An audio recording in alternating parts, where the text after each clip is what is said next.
हाँ जी, नमस्कार दोस्तों। एक बार फिर से स्वागत है आपके अपने YouTube चैनल प्रबोध क्लासेस पे।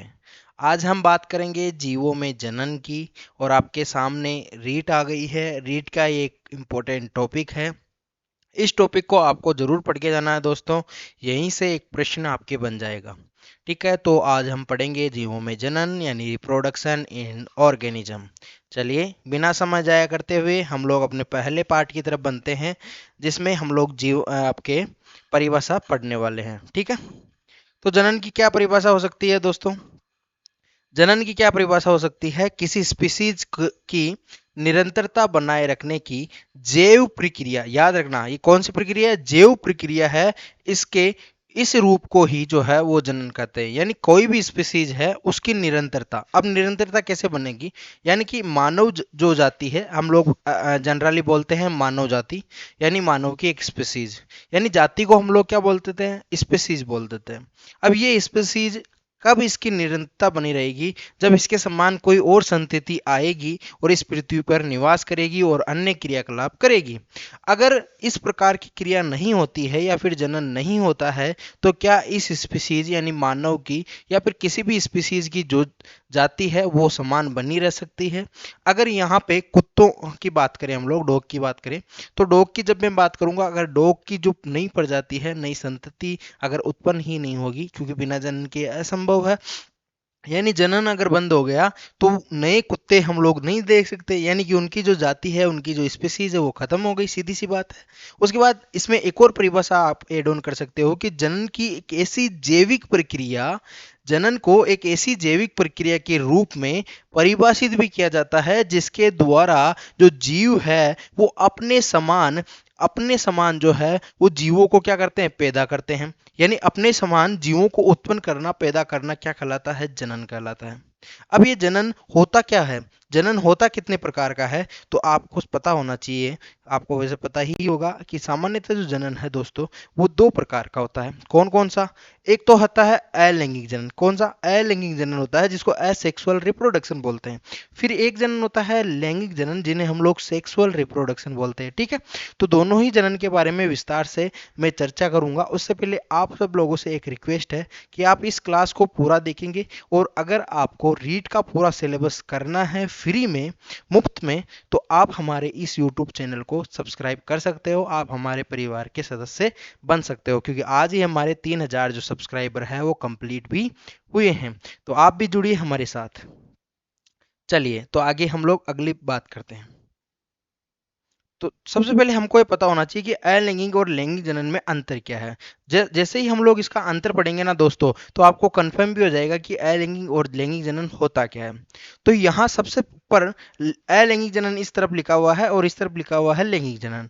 अब देखो, सबसे पहले इसमें आपको एक चीज पता होना चाहिए कि इसमें एक जनक भाग लेता है, यानी जो पेरेंट होगा।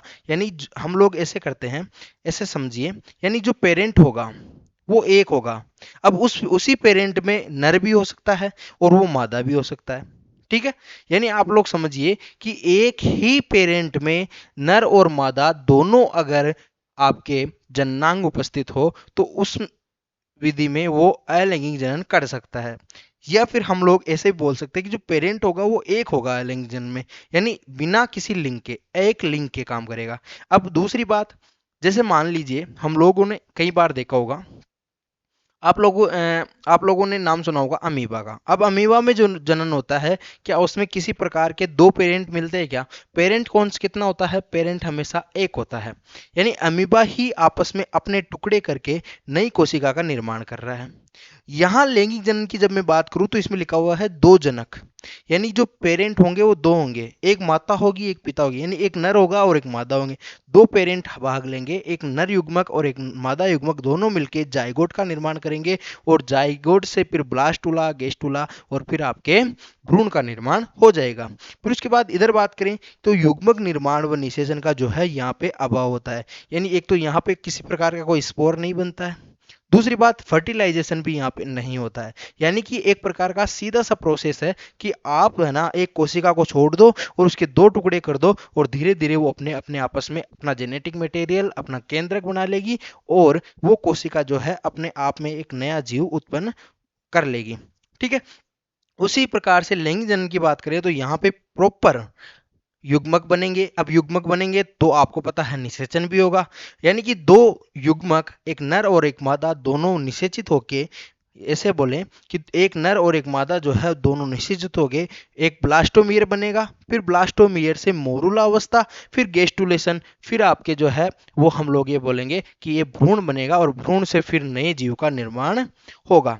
फिर उसके बाद में बात करें कि ये जनक की जो है कायिक कोशिकाओं में होता है। अब कायिक कोशिकाओं में क्या हो सकता है? कायिक कोशिका में आप किसी भी भाग को ले सकते हो, चाहे वो प्लांट हो, चाहे वो आपके कोई भी जीव हो।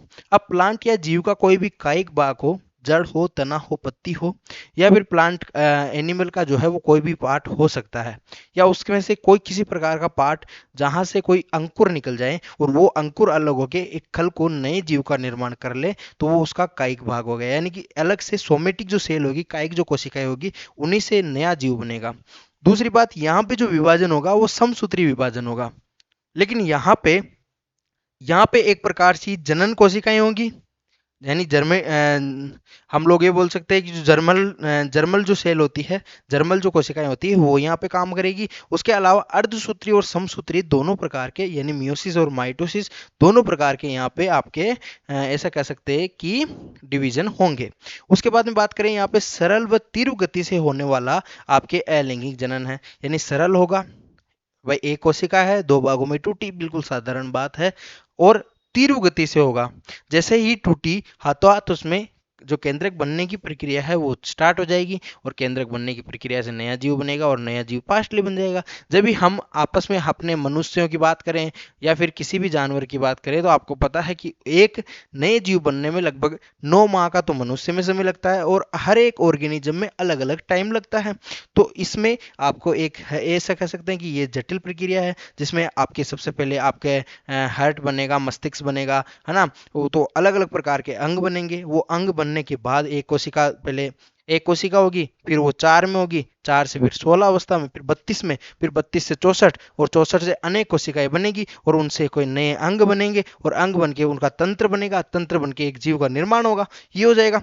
उसके बाद में आपको ऐसे कह सकते हैं कि जो अलैंगिक जनन है उसमें संतति जो है वो आनुवांशिक रूप से जनक के समान होगी।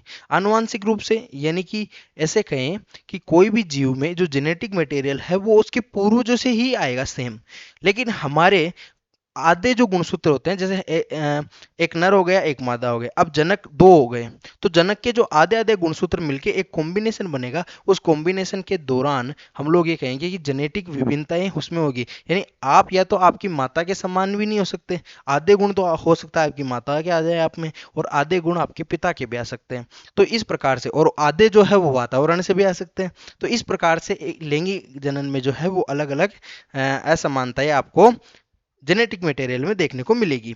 उसके बाद में बात करें, जनक जो है वो इकाई कलिका खंड या जनक का संपूर्ण शरीर से होता है। भाई एक कोई कलिका, उससे नया जीव बन सकता है, किसी भाग से नया जीव बन सकता है, जैसे अमीबा है, उसका छोटा सा भाग टूट के कहीं गिर गया, उससे बन गया। इष्ट है, इष्ट में आपके जो है हाइड्रा, हाइड्रा के 3 भाग कर दो, वहां से नया जीव बन जाएगा। ठीक है, तो इस प्रकार से हो सकता है।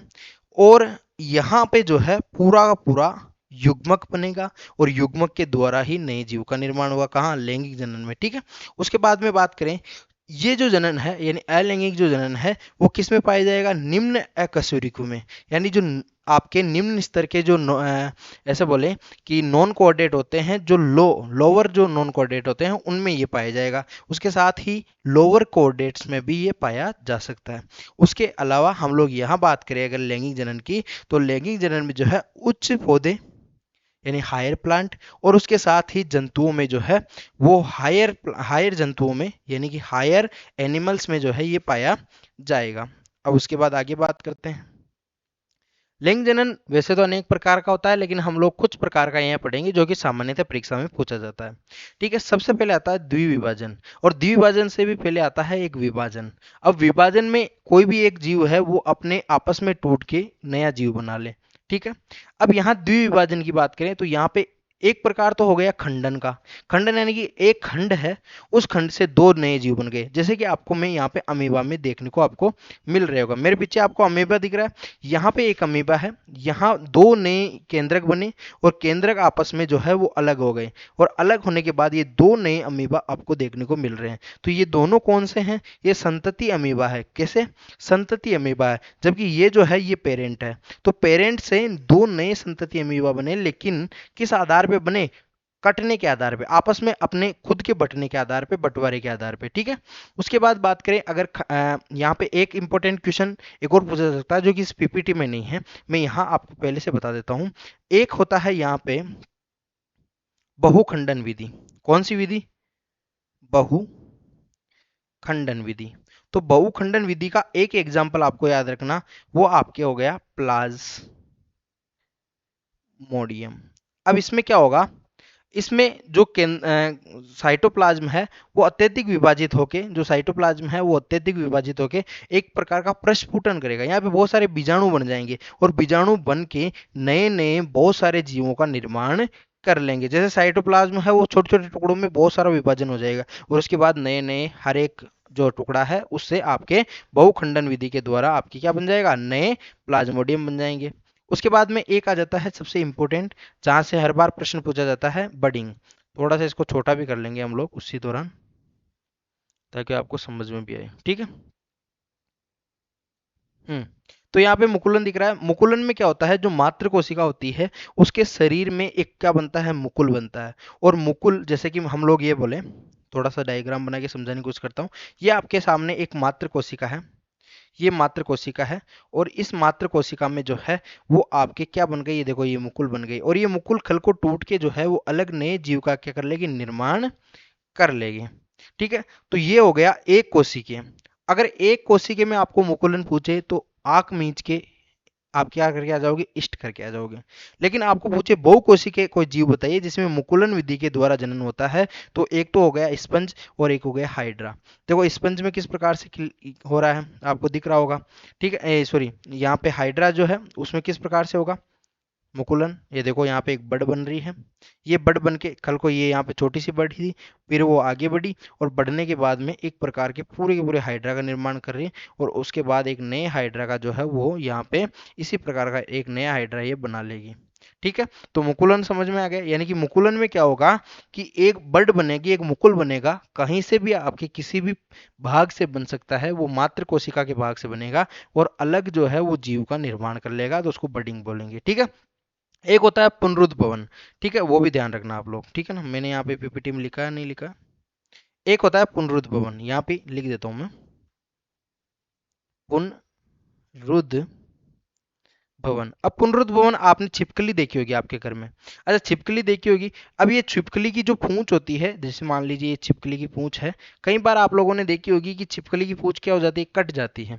छिपकली की कटी वाली छिपकली की पूंछ आपने देखी होगी, और उसके बाद कुछ दिनों बाद अगर उसी छिपकली को देखा जाए तो पूंछ पुनः वहां पे आ जाती है। तो ये एक प्रकार की पुनरुद्ध भवन की क्रिया है। आपके नाखूनों में भी आप लोगों ने देखा होगा ये भी, यानी कि किसी भी जीव का अगर कोई भी भाग कट गया तो उसी भाग से नया जीव बन जाएगा। ठीक है, उसी भाग से क्या बन जाएगा? नया जीव बन जाएगा। जैसे मान लो कि ये कोई आपके हाइड्रा है, हाइड्रा है ये, और इस हाइड्रा को मैंने तीन भागों में तोड़ दिया यहाँ पे, और तीन भागों में तोड़ने के बाद यहाँ हर एक भाग से जो है नया जीव बन जाएगा। हर एक भाग से क्या बन जाएगा? नया जीव बन जाएगा। तो उसको हम लोग पुनरुद्ध भवन कहते हैं, यानी पुनः उत्पादन की जो क्षमता है वो। यानी कि अगर मेरा हाथ यहाँ से कट जाए तो कल को ये हाथ अपने आप वापस डेवलप हो जाएगा, या फिर इस हाथ से नया शरीर यहाँ पे बन जाए, तो ये प्रक्रिया कौन सी प्रक्रिया हो जाएगी? पुनरुद्ध भवन की क्रिया हो जाएगी। उसके बाद गेमिट्स बनते हैं, स्पेयर का क्या होता है? निर्माण होता है, स्पोर यहाँ पे बनते हैं। तो शैवाल, जैसे कोई क्लेरमाइडोमोनास हो गया, उसका जो कोशिका द्रव्य यानी साइटोप्लाज्म है और केंद्रक जो है वो विभाजित होएगा, और विभाजित होके 4 से 8 और 8 से 12 16 इस प्रकार से आगे आगे विभाजित होके आपके क्या बना लेगा? बीजाणु बना लेगा, और बीजाणु बना के नए नए हर एक बीजाणु से नए जीव का क्या हो जाएगा? निर्माण हो जाएगा। बीजाणु क्या होते हैं? वे एकल कोशिकाएं होती है जो जनक पौधे से निकलकर नई संतति में विकसित हो जाती है। जैसे मान लीजिए हम लोग ये कहें, जैसे मान लीजिए ये है आपके ये आपके हो गया आपके क्लेमाइडोमोनास। अब क्लेमाइडोमोनास में ये आपके जैसे साइटोप्लाज्म है और एक केंद्रक है, ये विभाजित हुआ और इससे 4 कोशिकाएं बनी, और 4 से हर एक आपके क्लेमाइडोमोनास का जो बीजाणु है, उसे हर एक बीजाणु से नए नए जीव का निर्माण होगा यहाँ पे, ठीक है। तो आज हम लोगों ने जो है आपके अलैंगिक जनन पढ़ा। अलैंगिक जनन में हम लोगों ने एक पार्ट इसका कंप्लीट कर लिया। कल हम लोग इसका दूसरा पार्ट पढ़ेंगे जो कि है प्लांट में आपके अलैंगिक जनन, ठीक है। तो हंसते रहिए, मुस्कुराते रहिए, हमारे साथ आप लोग मिलकर तैयारी कर सकते हैं बिना किसी कॉस्ट के। आप लोगों को पता है कि अब आप अगर कोई कोचिंग में ज्वाइन करने जाते हैं तो इतने से दिनों में आपको वो क्या ही पढ़ा देंगे, लेकिन आप लोग हमारे साथ जुड़ के एक अच्छा मैटर अगर आपको चाहिए इसकी पीडीएफ, तो मैं बेशक इसको टेलीग्राम चैनल पे डाल दूंगा, जिसकी लिंक हमारे इसके बायो में, चैनल के बायो में जब आप लोग जाओगे इसके डैशबोर्ड में, तो वहां पे आपको 4 प्रकार की लिंक देखने को मिलेगी, जिसमें एक लिंक हमारी वेबसाइट की है, एक आप हमारे टेलीग्राम चैनल से जुड़ सकते हो, आप हमारे फेसबुक पे भी हमारी क्लासेस को देख सकते हो, हमारे जीवन से जुड़ सकते हो, और हमारा एक और यूट्यूब चैनल है जिसमें हम लोग व्लॉग्स डालते हैं, वहां पे आप लोग ज्वाइन कर सकते हो। मिलते हैं किसी और अन्य वीडियो में, तब तक के लिए राम राम सा।